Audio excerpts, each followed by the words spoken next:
प्रिय छात्रों, सामान्य हिंदी की ऑनलाइन क्लास में आपका स्वागत है।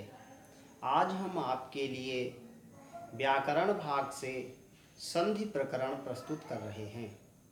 संधि का शाब्दिक अर्थ होता है मेल या जोड़। दो वर्णों के परस्पर मेल को संधि कहते हैं, अर्थात दो वर्णों के परस्पर मेल से उनमें जो विकार उत्पन्न होता है उसे संधि कहा जाता है। संधि के तीन भेद होते हैं: स्वर संधि, व्यंजन संधि और विसर्ग संधि। पुनः स्वर संधि के कुल 7 भेद हैं: दीर्घ, गुण, वृद्धि, यण, अयादि, पूर्व रूप और पर रूप, जिनमें से केवल 4 भेद ही सामान्य हिंदी के पाठ्यक्रम में सम्मिलित किए गए हैं: दीर्घ, गुण, यण और अयादि। आज हम लोग यहाँ दीर्घ संधि की चर्चा करेंगे। दीर्घ संधि का सूत्र होता है अकाः सवर्णे दीर्घः। इसमें 3 शब्द हैं। इनका पहले हम एक एक करके अर्थ स्पष्ट कर लेते हैं। अक एक प्रत्याहार होता है। प्रत्याहार का मतलब होता है वर्णों का समूह। इस अक प्रत्याहार के अंतर्गत यहाँ दिए गए ये 4 वर्ण आ ई उ री ये अक प्रत्याहार के अंतर्गत आते हैं। सवर्णी का अर्थ होता है समान वर्ण। जिन वर्णों के उच्चारण स्थान और प्रयत्न समान होते हैं उन्हें सवर्ण कहा जाता है। दीर्घा का अर्थ है दीर्घ अर्थात बड़ा। वर्णमाला में हम लोग पढ़ते हैं बड़ा आ, बड़ी ई, बड़ाऊ, और यही वर्ण दीर्घ वर्ण है। छोटी मात्रा वाले वर्ण ह्रस्व तथा बड़ी मात्रा वाले वर्ण दीर्घ कहलाते हैं।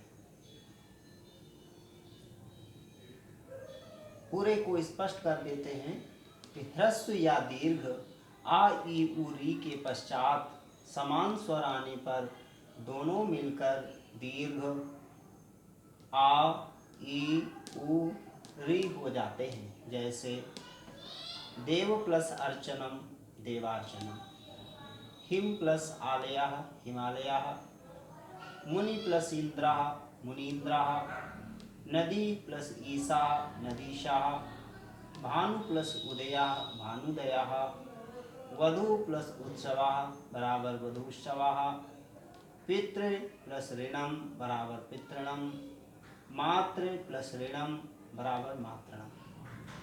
यहाँ हम देखते हैं कि आ के बाद आ आता है और दोनों मिलकर दीर्घ हो गए हैं। इस प्रकार आ का सवर्ण आ है।